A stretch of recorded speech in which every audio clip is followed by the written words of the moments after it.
What's up, everybody, and welcome to episode 64 of Next Gen Newsweek. Conveniently, episode 64 of this show is happening on the 25th anniversary of the N64, which is not planned whatsoever. My name is Mitch. Joining me today, welcome, Steven. Welcome back. Glad you could join us in the morning on this new time slot. Oh, yeah. Richard. Hello. And Chase. Hello, hello.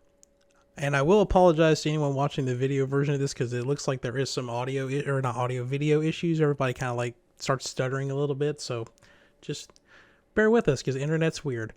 So speaking of that, also apologies for last week because there was no audio in the video we recorded. Or there was, but this wasn't my audio. So yeah, it's your audio that didn't work. My audio messed up. So we kind of used the Nintendo Direct from last week as episode 63. So we'll get into that in a second because I want to hear what Richard and Steven have to say about the Direct. But I found this article as we were getting ready to go live, and I wanted to share it with everybody.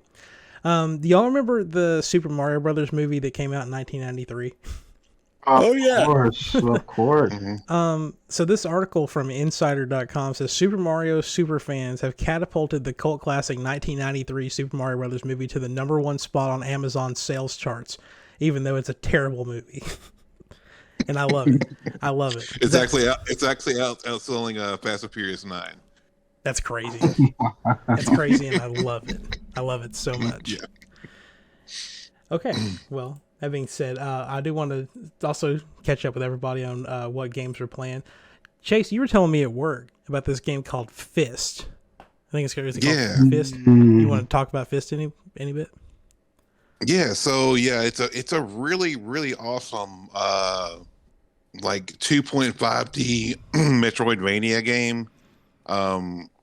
When I saw the previews for it, I was like, man, this is really cool. But like, I pre-ordered the physical disc from Play Asia, and it showed up, and I gave it a try. I was like, and like immediately, like it's like I just fell in love with it, and it's just like it's really like everything about it is just like everything I want in a game. So it's really hyping me up for the new Metroid. But yeah, I highly recommend it if you like Metroidvania games. I don't think it's not as hard as Hollow Knight, but it has like kind of like almost like fighting combat elements, like a fighting game, because you can like do like combos and stuff in your as far as moves go. So that was really cool. It's like a little cool element they added to it. But yeah, if you like collectibles, if you like hide, like exploring and like finding all the little secrets in the game, like it was just awesome. And like there's so much detail in the backgrounds. Like I actually found myself stopping and just watching like what was going on in the backgrounds in like some areas. Nice. Is there anything else you've been playing too, or just that? So yeah, I got that and that Origami 2 game, which I know me and Richard were talking about like a while back. It was that stealth ninja game that kind of looked like Assassin's Creed. But it was So I picked that up, and it was actually it was fun to play. I just had a lot of glitches. Other than that, it was really good. But yeah, like toward the end when you're getting like all your abilities, like it actually kind of felt like the almost like Spider-Man-ish, because you're going through like these little cities and you're like jumping from rooftop to rooftop, and you're just like dashing and like hiding and like jumping down behind someone and like taking a stealth assassination like real quick, and then jumping out and like before someone else sees you. So yeah, I really like the gameplay, but I felt it could hopefully if they update and patch it and make it better. Sweet. Yeah. Steven, what have you been playing? I've been playing a lot of Pokemon Unite. I've been playing Mega Man X Dive. Love that game. Been playing Cozy Cove, and I've been playing this one game called Lost in Random. Ooh. Yes. It is a amazing game. it's got that Tim Burton-esque style to it.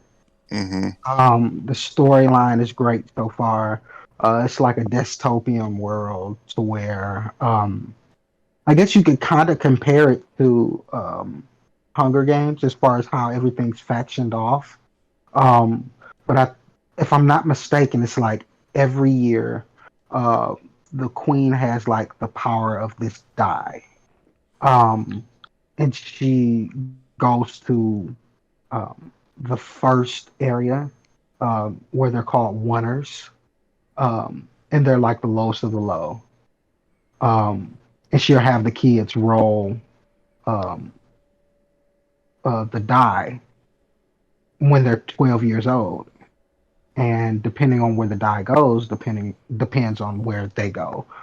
So the main character, the protagonist, her sister rolls the die, and it rolls six. So that means she goes all the way to nobility. But she didn't want her sister to go, so she broke away from her area, and she's traveling all the way up the ladder to try to find her sister. And there's like this mystic power of what they call dice wielders, to where they get certain powers. They use cards and things like that. The um, the queen abolished it. She was like, I'm the only person that's supposed to have one. But even, which is the name of the protagonist, she finds one in a battlefield, and she's been using it trying to find her sister and everything. And like, there's so many different elements of that game that you can love. So even if you don't play it, you should at least watch some videos on it. It sounds really interesting. Yeah, I was planning on picking that up. I was amazed that, people still wanted to go back to that type of creativity and throw that into a game in 2021. But like, it's amazing. You should definitely look into it. Oh yeah, definitely. Richard, are you still holding out for Far Cry, or did you finally get into something? No, I'm still holding up for Far Cry. One. Yeah, my more little week. girl, her season wrapped up. Her softball season wrapped up yesterday, and I'm getting ready to go on a trip next week. So we're just trying to get things together. I haven't been playing much. I've been playing a lot of Castlevania. That arcade collection, not arcade collection. That archive collection. What, I don't know what to call Advanced it. collection. Advanced. That's the A word I was looking for. The Advanced collection just came out, so I've been piddling with that, and then I picked up Story of Seasons: Pioneers of Olive Town. I don't know if you noted on Nintendo Switch Online, you get to play the full version for free last week, so I went ahead and picked it up, and it's I mean, the best way to describe it, I don't know if you guys have played Stardew Valley, but it's take Stardew Valley and mix it with Animal Crossing, and you've got Pioneers of Olive Town. So Okay. it's with no animal people.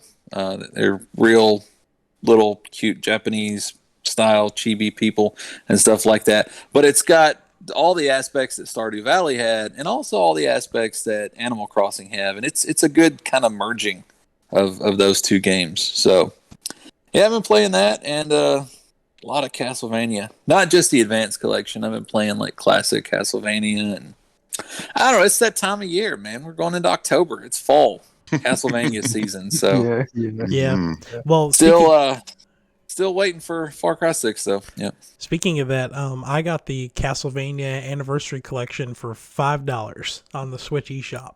So I finally caved and bought some Castlevania games to play. Which I played Nice. I had a friend who had the Richard, you might remember it. I had a friend that was like streaming Castlevania on one of my old channels, and you were getting mad at him because he was cussing all the time. Like, why are you swearing so much? David was on there too. They were terrible at it. Yeah, it was hard to watch. Yeah. So whenever the Advanced Collection goes on sale for $5, I'm going to use more Nintendo Gold points to buy it.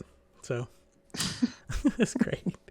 I was telling you guys right before we started recording, I finally rolled credits on Deathloop. I pretty much had the game finished, but I was trying to perfect the final run, which kind of figured out you can't really do that on the first one, but it's good. I thought the story kind of like, it wrapped up really fast at the end, but whatever. It's how it is. The way the story's told it's pretty interesting. And then I started playing Destiny 2 because I need something to play till Metroid comes out. And then I downloaded it, and it threw me into a mission that I don't remember starting. But it said, okay, just finish this mission. And it's like, okay. I don't remember there ever being an ice planet, but, whatever. I'll be here. And, Oh yeah. and then this morning I started up the 2018 God of War, and I played it for about an hour and a half before we started recording. But, I've already done that part of it, so I have nothing new to report about my time with that game. So, it's just everything's still the same. But I want to get that game done, kind of like how I did for Horizon before Forbidden West comes out. I want to finish God of War before Ragnarok comes out. But we're going to pretty much switch gears completely to Nintendo because the headlines pretty much the past week have been dominated by them.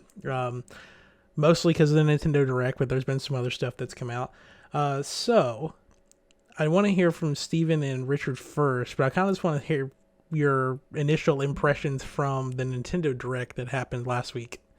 Would either one of you care to start with that? I can, because mine will be short.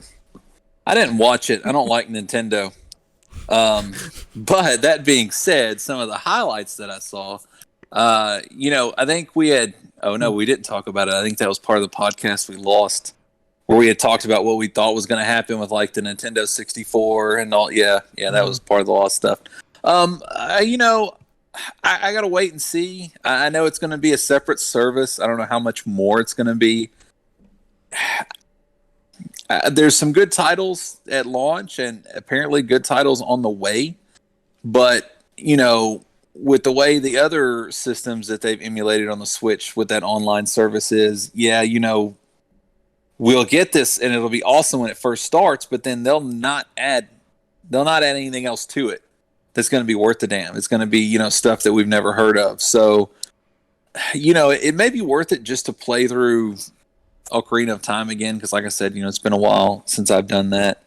But, I think that was, as far as headlines go, that and then the casting for the film is really the only thing that I saw headlines for. So if there was anything else they talked about, it must have been overshadowed by those two topics, which I think it's cool that they're adding the Nintendo 64. I saw something that they're still going to add like Game Boy and Game Boy Color. It's still it's rumored, but they haven't announced it yet. At some point. Yeah, I don't think it was part of the thing, but I've been seeing that float around. And then as far as the casting goes, maybe they nailed it on some. It doesn't look like a lot of people's happy with Mario, but I don't think they could have perfected Mario unless it was Charles Martinet or what was it? Is it Bob Hopkins that did him in the? He's dead. Yeah, so they couldn't have used him again. So yeah, but I don't know. It's I brought it up in the group chat, and it's kind of stupid to look at this from an overly sensitive angle, but that's such an Italian stereotype. I wonder if they're going to go that route. Can you hear Chris Pratt doing like that over exaggerated like immigrant Italian? Is that what he's going to do, or is he going to sound like Star-Lord? That's my thing is that, he's either going to sound like he has in every single other movie, or, he's going to try this, over the top accent. And then I don't know. I don't know. Maybe he'll be able to perfect an accent like Johnny Depp did with Pirates of the Caribbean. Maybe not. Oh, make it his own. Yeah. Well, I've seen that. Chris Pratt has done other voice work before. I haven't looked at anything that he's done, but he has done stuff. He's doing like a lot of like the Lego games. Yeah. Movie, and he sounds like Chris Pratt. Not a whole lot of. He's been doing voice acting for since 2008, before Parks and Recreation. Yeah. So. I'm gonna see if I can find any of his notorious voice. He was in that movie. It was a really sad movie. I think it was like a Pixar. The two elf brothers, their dad that died when they were young. Yeah, Onward. That's it. Yeah, and he sounded a lot like Chris Pratt in that, so I mean that's just his voice. I mean, people made it sound like there was like a gigantic list of stuff, but it's really not that big. He was in Ben 10, the Batman 2008, Wait, the wait, Batman. wait. Go back. Ben 10. What was his Okay, character? let me see. It's Ben 10 Ultimate Alien from 2010 to 2011 is Cooper Daniels. The Batman 2008 is Jake. And then Onward is Barely Lightfoot. That's funny. And then both the Lego movies, and then in video games, it's been Ben 10 Ultimate Alien Cosmic Destruction, Lego Dimensions, and Lego Jurassic World. So not as much as I thought it was going to be. So I would say the other major announcements that may have gotten overshadowed was the open world 3D Kirby game. It's called was it called the Lost something? Where's my notes? It's like the Lost for Lost Planet, know. Forgotten Planet, or something like that. Forgotten title. Yeah. I've never been into Kirby, so I don't. It's like it looks like Mario Odyssey, but it's a Kirby. No, I've never been into Kirby. The Forgotten Land. But it comes out in March, and then Bayonetta 3 got a full trailer finally, and that's coming out next year. Steven, was there anything else in there that was exciting for you that you saw? Not really. I'm excited for the Kirby game. I think Kirby was like one of the first games I picked up when I owned my own Game Boy console. Kirby was like one of the first games that I picked up. And like at first I didn't like it, and I just played it because that was the only game that I had. But sitting down and looking at it from a different perspective, I mean, it was definitely a game that held my attention. And then throughout the years, I just kind of prodded and poked throughout the Kirby games, and then I think Nightmare in Dreamland it came out. It's one of the older titles. So from that point on, like I was a Kirby fan. I started watching Kirby Right Back at You, and oh god, the show is amazing. Yes. Yeah, so I was like everything Kirby. Kirby like almost replaced my love for Sonic. Oh. And like I've been like a diehard Sonic fan since Jaleel White did his voice. Yeah, but I mean nothing else really stood out to me because like everything else I've either vaguely played or never played. So I was like, so I would either one of you, like, are you excited that they're adding Sega Genesis stuff to Nintendo Switch Online? I mean, the titles that are there are pretty good. mm-hmm. I will say that there is actually a collection of Genesis games you can buy on the eShop for like $20, and like 10 out of these 15 games are already included in that collection. Yeah, I have that on the PS5 or PlayStation. I don't know. I guess it's hard to say you got some on the PS5 because just about everything on it's for PS4 too. So PlayStation, I've got it for PlayStation. Yeah. There were a couple of things that came out after the Direct had aired. One is that they're re-releasing all of the old Animal Crossing Amiibo cards and then doing a new wave of them for New Horizons. There was some story stuff that came out about the Age of Calamity DLC, but it was nothing that really attached me to, or maybe think anything different about the trailer that I saw. And then the thing I thought was kind of interesting is about the controllers for the N64 and the Sega Genesis. First off, I don't know if you guys have seen them. I meant to put it in the thing, but they showed off like where the other buttons that they've added to the N64 controller to make it work on the Switch. And they're all in that little top part of the controller, like right where you would put like the expansion card or the rumble pack in. So it's got the screenshot home, and then it only has the SL button or SR button on the top because ZR on the top, because the ZL is what they're calling the back trigger, so it doesn't work as either or. Like it only counts as ZL, which I thought was kind of interesting. And then the in Japan, the Sega Genesis controller is the 6-button version, and in the US and the UK, it's the 3-button version.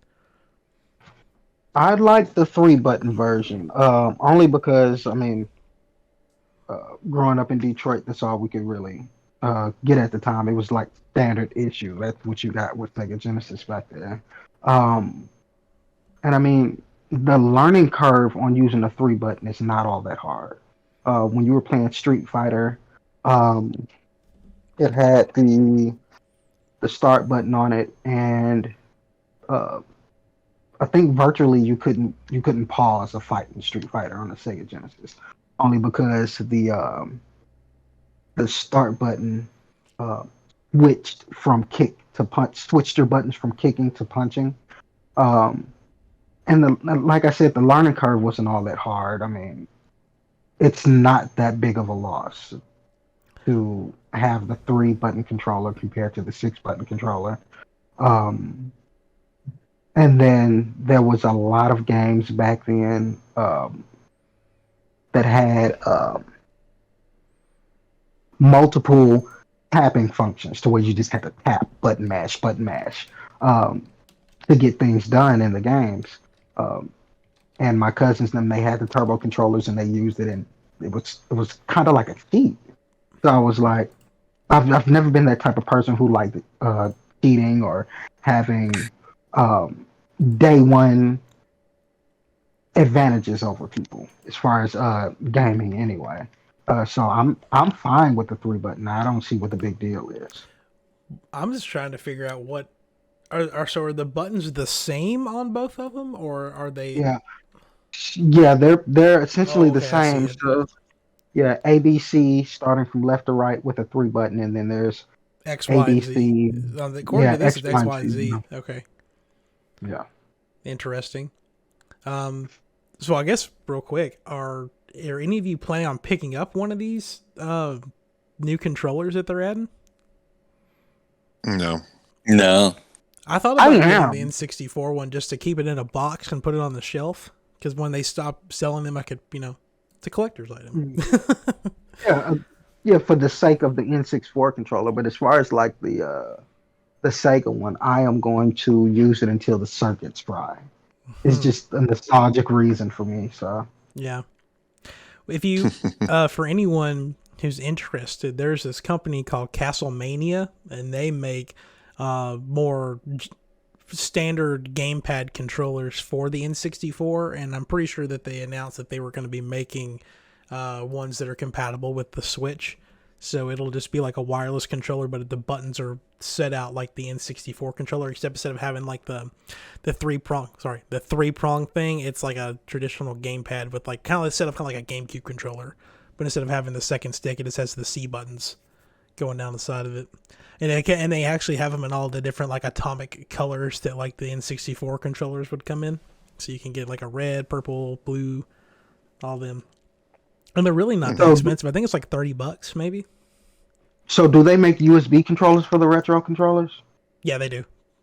Okay. I'll send links and show pictures and everything later. Oh, Pretty much the only other, the big other headline is, it's actually kind of like a two-part thing, is that the Metroid Dread and Switch OLED they were shown off to the press, and then this article kind of like was thrown under the rug because also people have been getting Switch OLEDs early, so people like retailers have been just like letting them out in the wild. So like when I put the notes together, it was, oh wow, isn't this great? People are getting to see the OLED in person, and then like a couple hours later, like all these YouTubers I follow, like, I'm unboxing a Switch OLED because Target gave it to me early or something. So they've been able to get them out in the wild, and people so far are really enjoying it, and especially in comparing it to the regular Switch. But did any of you, even if you didn't look at the OLED part, did any of you like check out anything about Metroid Dread and make you more excited about playing it, or are you like me where it's kind of like, I don't want to watch it because it's kind of like the Deathloop thing where I'm seeing too much of this game? Yeah, I don't want to watch it just because um, I'm gonna play it eventually. yeah, I'm like one of those poverty kids to get a plate of yucky vegetables. Like I I don't care how nasty it is. I'm going to finish it. Um, yeah. So it's I don't care how crappy that game is going to be, just because I'm a diehard Metroid fan. I'm gonna play it. I'm gonna finish it. I don't think Yeah, I've been disappointed in a Metroid game yet, though. I hear a I've been lot of seeing. people. Oh, go ahead. Sorry. I was seeing a lot of really good reviews so far. So I'm really hopeful. Hmm. Steven, to your point, as someone who this is going, I know this is technically the fifth Metroid in the game in this series. This is like my first one that like I'm buying day one and like actually going to play all the way through.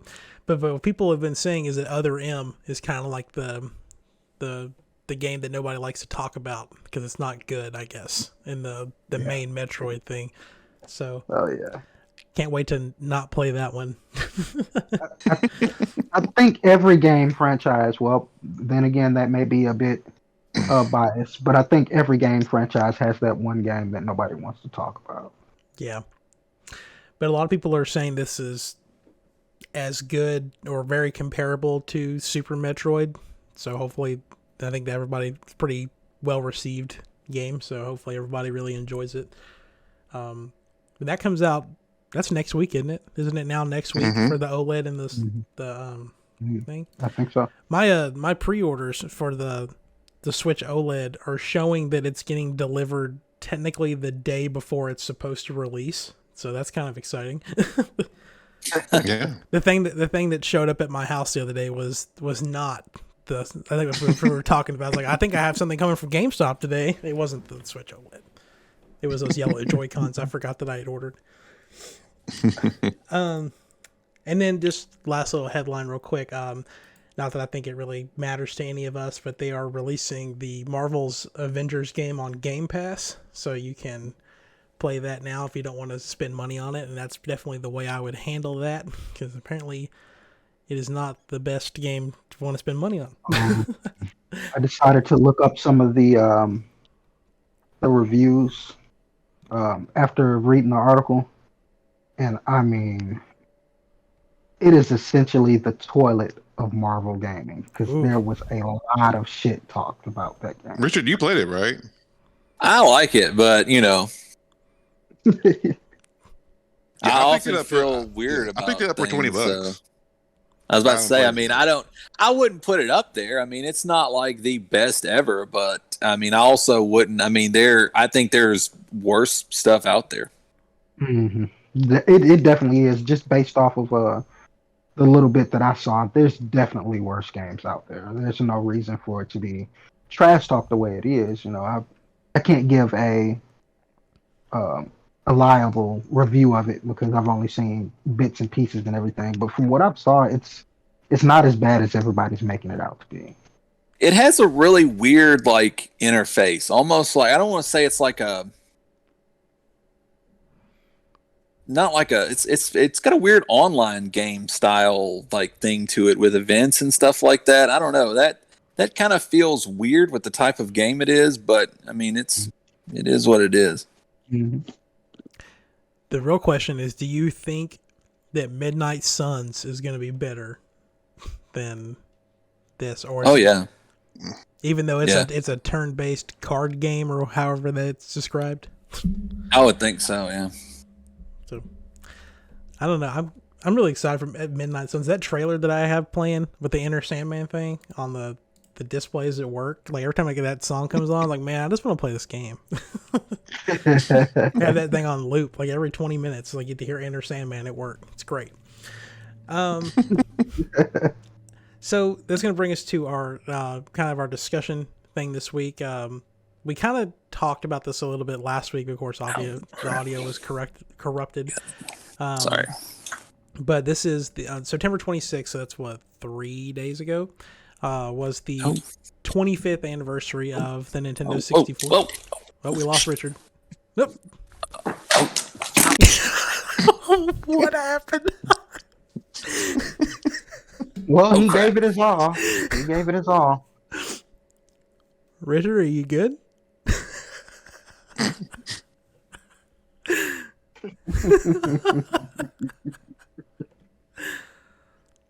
Put that in Okay. the blooper reel. Give Richard a second to get Yeah, it's like one of situated. those. It's like one He's of those gone. TikTok videos. Oh, that's great. We need to have like a man. I should have got the picture of Michael ready to just put on this. Yeah. It may still end up. God, that cracks me up. I'm glad he likes it.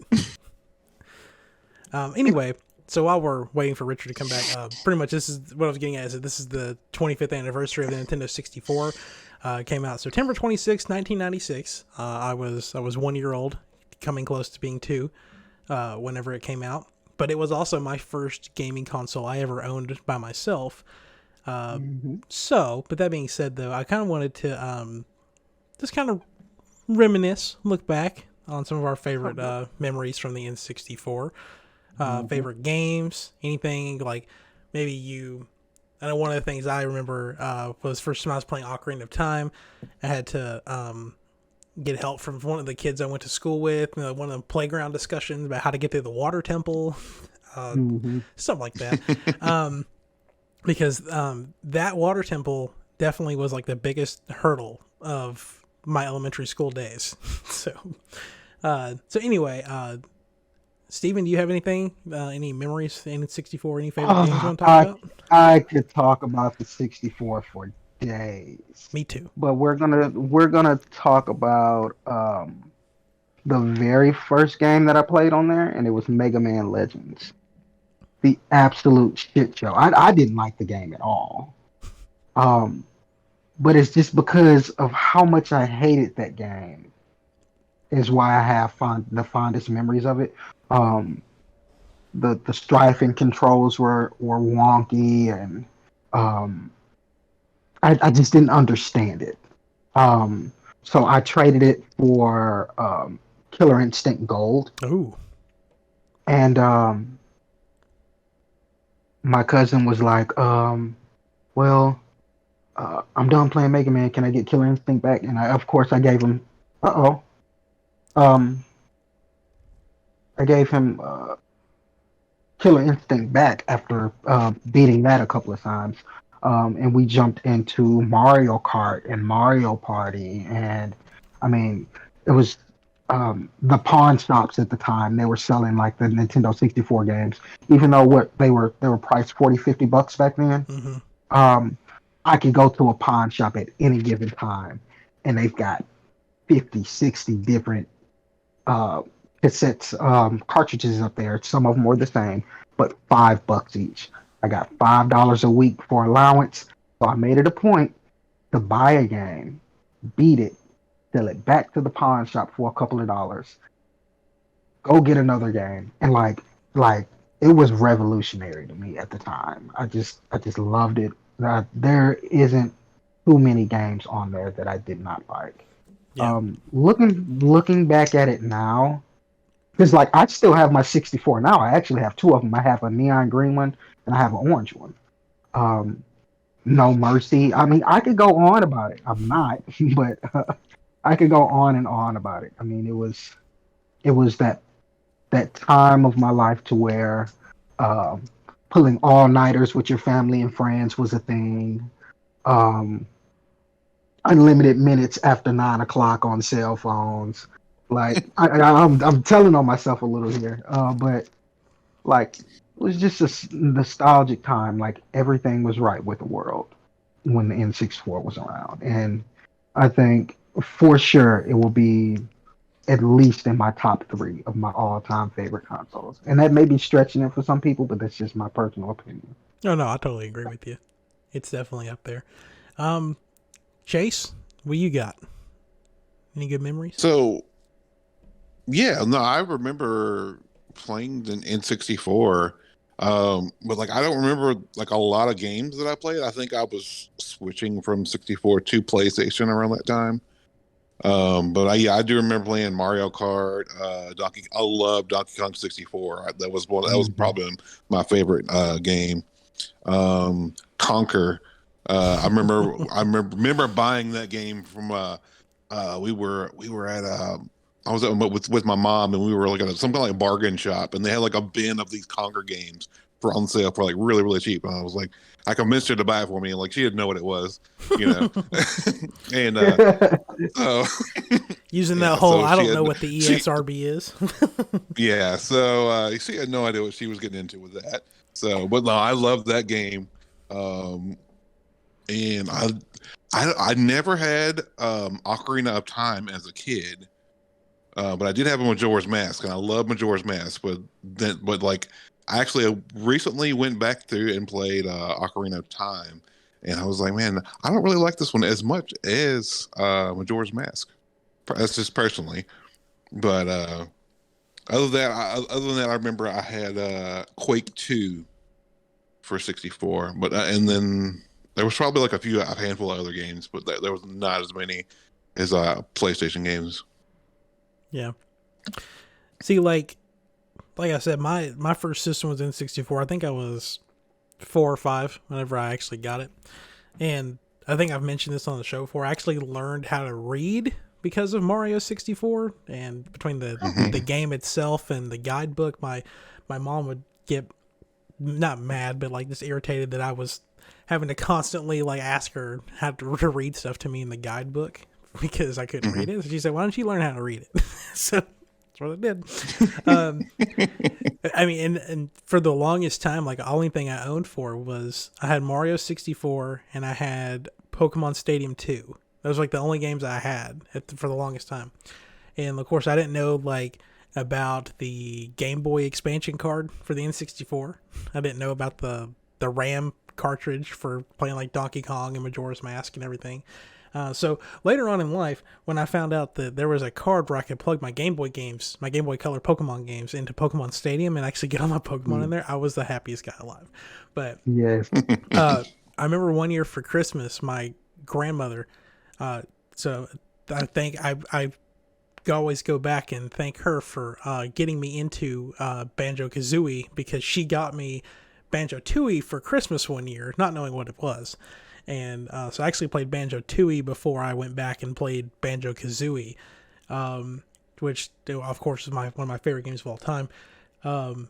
So I had that. And then she also got me Glover one year, which I never figured out how to beat that game as a kid. And I never actually went back and beat it. But there's like speed runs where you can beat that game in like 15 minutes. And I kind of want to go find it just so I could do that and say I'm putting this to bed. Like I finally beat Glover 25 years later. But I honestly, like, my friends, like, even up until we were in high school, like, we didn't, like, of course, we had, like, the GameCube and the Wii and everything, but we would always play Smash Brothers 64. Like, that was our favorite fighting game. So even, like, in high school, we would be playing Smash 64, and there was, like, those nights where we'd stay up till 2 or 3 in the morning just running it back with, like, the same roster of 12 characters or whatever. But honestly, though, one of my favorite games that ever came out, that was Clay Fighter 63 and a third. Oh, And, yeah. and I remember, like, the game is, like, it's stupid. It has, like, that same, like, animation style as, like, Earthworm Jim, I think. But, like, my mom saw that it was rated T and said, "You can't have this." So she took it away from me. So, like, years later, I got it back. And I was like, what were you so scared of? Like, I play as a voodoo guy that throws rubber chickens at people. Like, I mean,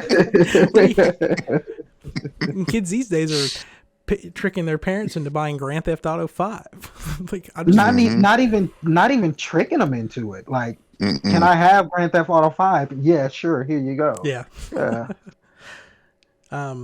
So, I also wanted to see, is there any games that we don't already know about that are coming to Nintendo Switch Online through the 64 thing that you hope that one day show up on the platform?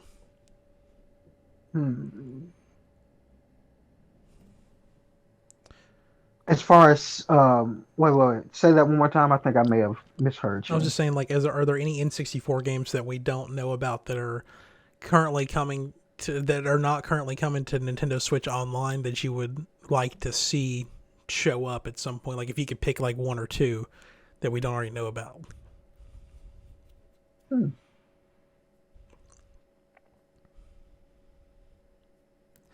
Pulling up the list real quick because I can't remember what I was coming. Honestly, like I mean, the one I think is not going to show up that people are really like would want to is GoldenEye 64. I really don't think that game's going to show up, even though people really What loved it. But what about Perfect Dark? Is that gonna come? it could. That was a rare game. That could come. Then they have confirmed I that mean, Banjo Kazooie's coming, so that opens the door for everything. One of the things I hope comes is Diddy Kong Racing. Like that game, that's gonna have all the multiplayer games are gonna have online multiplayer, so you could literally have like a online Diddy Kong Racing, which just sounds awesome. I never got a chance to play that. It's very innovative and it's a very different take on like the kart racer because it wasn't just like you were locked to the ground, like you could fly. You had like water, like hydro rafts or whatever, and then the cars, and it still had like a couple of items. It wasn't like as many items as Mario Kart, but and it had like Okay, so it had boss battles. What the hell? really, Yeah, it was awesome. so it was so Sonic Transformed wasn't the first one that did the flying and the um wave racing and things like that. It was Diddy Kong Racing. Yeah. Really, Well, I mean, really? I feel like Wave Race probably came out before Diddy Kong Racing, but as far as like giving you the option, like I'm talking like Yeah, I'm pretty sure it was. I can't remember if you could change in the middle of the race or you picked before you went in, but you could have people flying on the rafts and on the carts at the same time. Like it wasn't like everyone had to pick one or the other. Like there was different ways to get through the tracks depending on what type of vehicle you took into it. nice. And they were planning on making a Donkey Kong Racing for the GameCube, but that was whenever Rare got bought by Microsoft.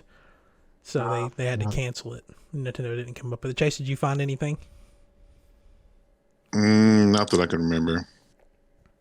I'm sure there'll be something, but The only thing I wish that they would add, and I don't think they will, and we may have talked about this last week, was if they're going to add Mario Party to the system because they have the new one. or yeah, Oh yeah. or Smash. Yeah. I would love for them to add Smash. Did you know that this is, I mean, it's N64 based, but it's not like about the actual system. There is this YouTube, it's like a community, I guess, but they have developed, it's called Super Smash Brothers Remix, and they pretty much are taking the N64 game, but they're giving it more memory because they're pretty much emulating the expansion card, and Yeah, I remember seeing. they're adding more characters to it. So it's kind of like I think they've added like I want to say 10 to 12 more characters to the roster, including Conker. They chose not to add Banjo, and they added Nice. Conker, which I thought was interesting. I've actually been thinking about because you can get these cartridges for the N64, and it's pretty much just a blank cartridge, but it has an SD card slot in it. So you can load whatever games you want on the SD card, pop it in the cartridge, and it emulates the games through the system. So I've been thinking about trying to get into Smash Remix and checking that out. And I'm just sitting back thinking about it. Uh, I'm pretty amazed with the 6.4 because I think the 6.4, at least in my eyes, was like the first party console. Mm-hmm. Like you can go to a family gathering or something, and you can bring the Nintendo 64. Most likely, some family members will already have one, so you've got the extra controllers, and it's Mario Party or Smash Brothers, or it's Nintendo's been pretty good about that ever since from the 64 on out. They've been pretty good about party games. That's their thing. It's their Steve's. And you can't help but to love it. I mean, yeah, they're not as great as far as the types of AAA games that they have or the graphics in some points, but um, I think it's more important to be able to have those memories from these consoles because that's what it's all about at the end of the day. Enjoying the game and being able to remember the game because you enjoyed the game. But they give you that memory aspect through just partying, fun times. laughing at friends or raging at Mario Party because that was a fucking bitch back in the day. But um, I mean, and that's something I will always appreciate from Nintendo. So thank you, Nintendo. Michael would crucify me if he heard me say that. Um, I guess one thing, and this isn't something that I consider when I reminisce on the N64 because of how young I was. Um, but one of the big things about the N64 was it was the first home console that had like you could have 3D games with analog sticks. And like free roaming or like the more like I guess it's not like a free camera, but you know what I'm talking about. So like games like Mario 64 and Ocarina of Time kind of revolutionized the way we play games now because of how innovative they were. Since y'all are a little bit older than me, do y'all remember the first time like you had that jump from those 2D to 3D experiences? Yeah, cause I want to say I was playing Mario Land 2 in the 6 coins. Mm. And that's just 2D. Um and I was on my way down from Detroit to move down here with my father. Um and went over my cousin's house later on that day and they were playing Mario 64 and I was like, what is going on with this? Like, I mean, I understood the graphics on the 64, but like, I never had a chance to actually play it myself, um, or to hold a controller for that matter. Uh, and so when it was my turn to actually play it, I played around with it and everything, and like it was like a game changer. Of course, as a teenager back then, I didn't really understand the concept of the evolution of gaming. Mm-hmm. But nonetheless, back then, being able to change your perception of what you're looking at was like it was like a game changer. It was, I guess it's not as big as I'm making it out to be, but I mean it was big to me. Um, because when I got my own console, when my father got me the console, it just seemed like every game I was playing, it was like a new adventure. It was a new world. It was a new type of excitement. It was new love for the 64 and the game itself. Compared to like with the Sega, it kind of wears you down because uh, once you play Contra so much, or you play Judge Dredd so much, or Jurassic Park, it's all the same. 2D, you can only go one or two ways. There's only so many buttons you can push. Um, but yeah, it was definitely a sight to see for the first time. Yeah. Chase, anything to add to that?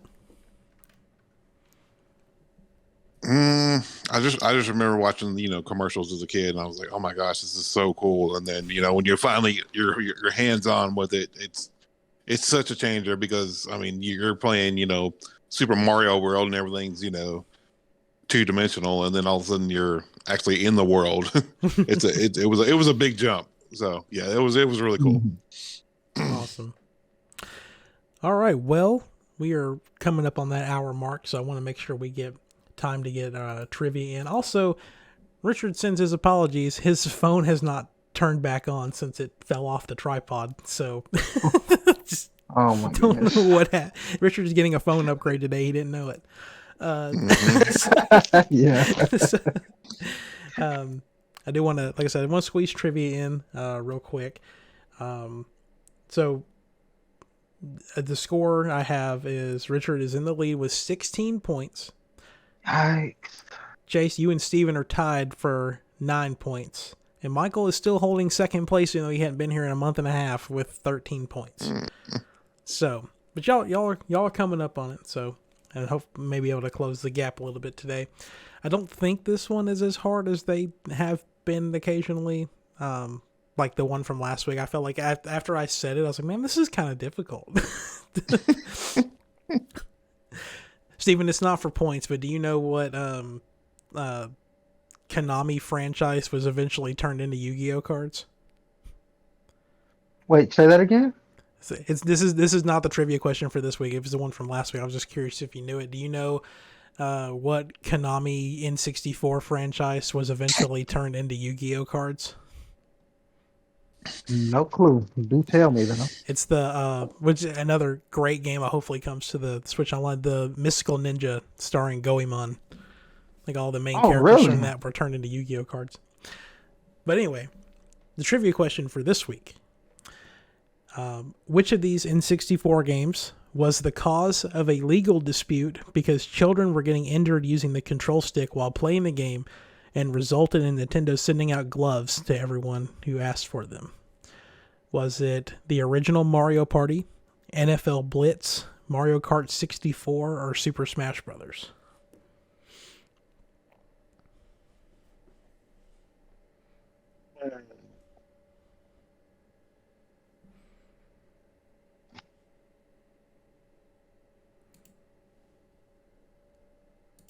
I want to say it was NFL Blitz.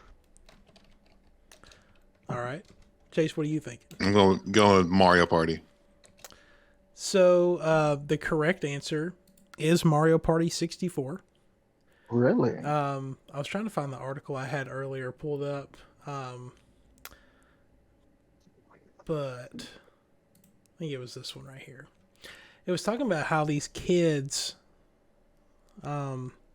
they were getting cuts, blisters, and up to second-degree friction burns from the way you were having to move the control stick in one of the Mario Party mini games, which was just involved with you, like, I guess for an example, you have a Joy-Con here, but it was like you were having to like put Diddle the analog. having to Yeah. like do like this, Yeah. doing it, and people were just burning the hell out of their hands because of how bad that joystick was. Well, that isn't Nintendo's fault. It goes to the parents and the players. You're playing it too much.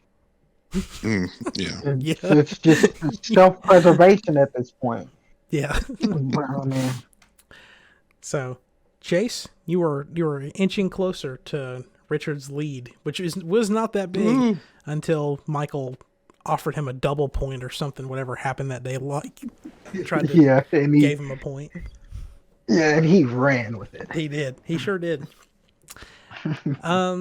Okay, so let's go ahead and start wrapping things up. Unfortunately, Richard was not able to be here for wrap up, so I'll go ahead and plug his stuff, and that's boardgamerenovations.com, where he does board game reviews and talks about how to play games and all that jazz. Steven, what have you been up to? I've been still mentally preparing myself as far as streaming on Twitch, but I have put a couple of things out on Twitch within the last 7 days.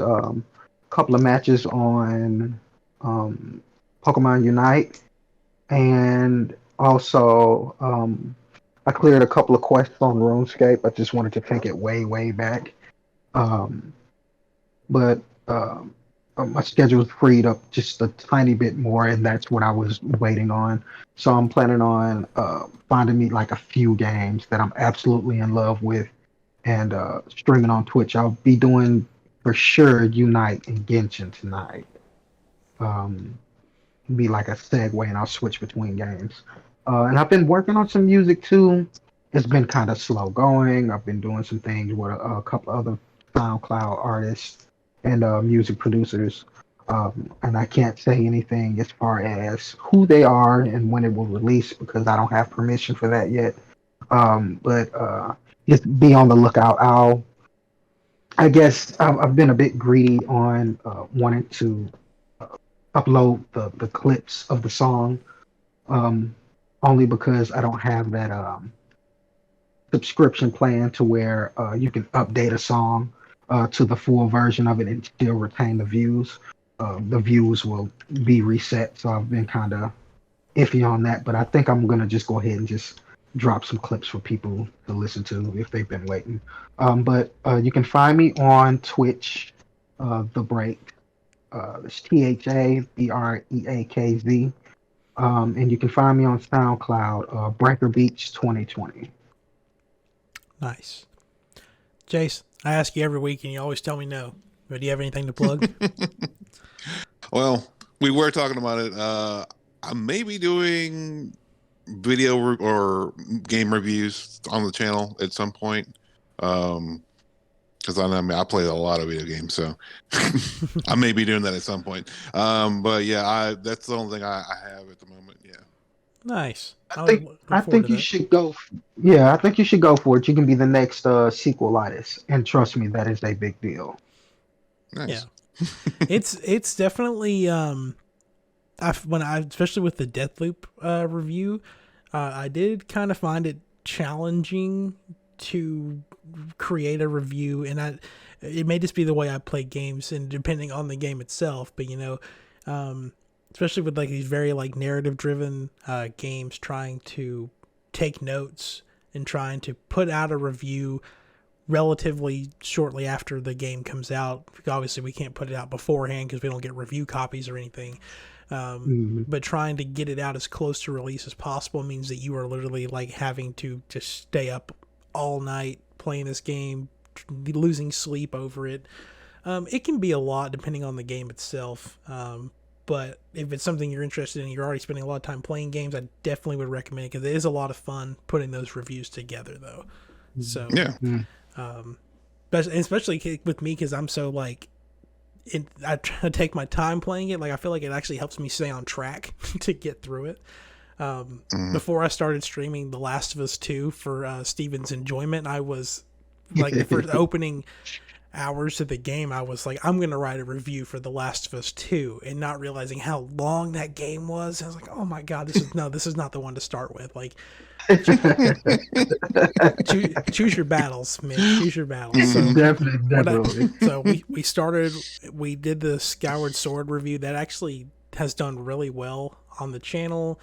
WarioWare not so much. Deathloop, um, I'm happy with the review. It hasn't been seen by a lot of people, but I'm really happy with the review for that. So, um, very interesting. It's not very interesting. It's very exciting to do those things. But speaking of, if you want to check out any of my work, there are reviews on the channel that I've written and made videos out of for Skyward Sword, WarioWare, Deathloop.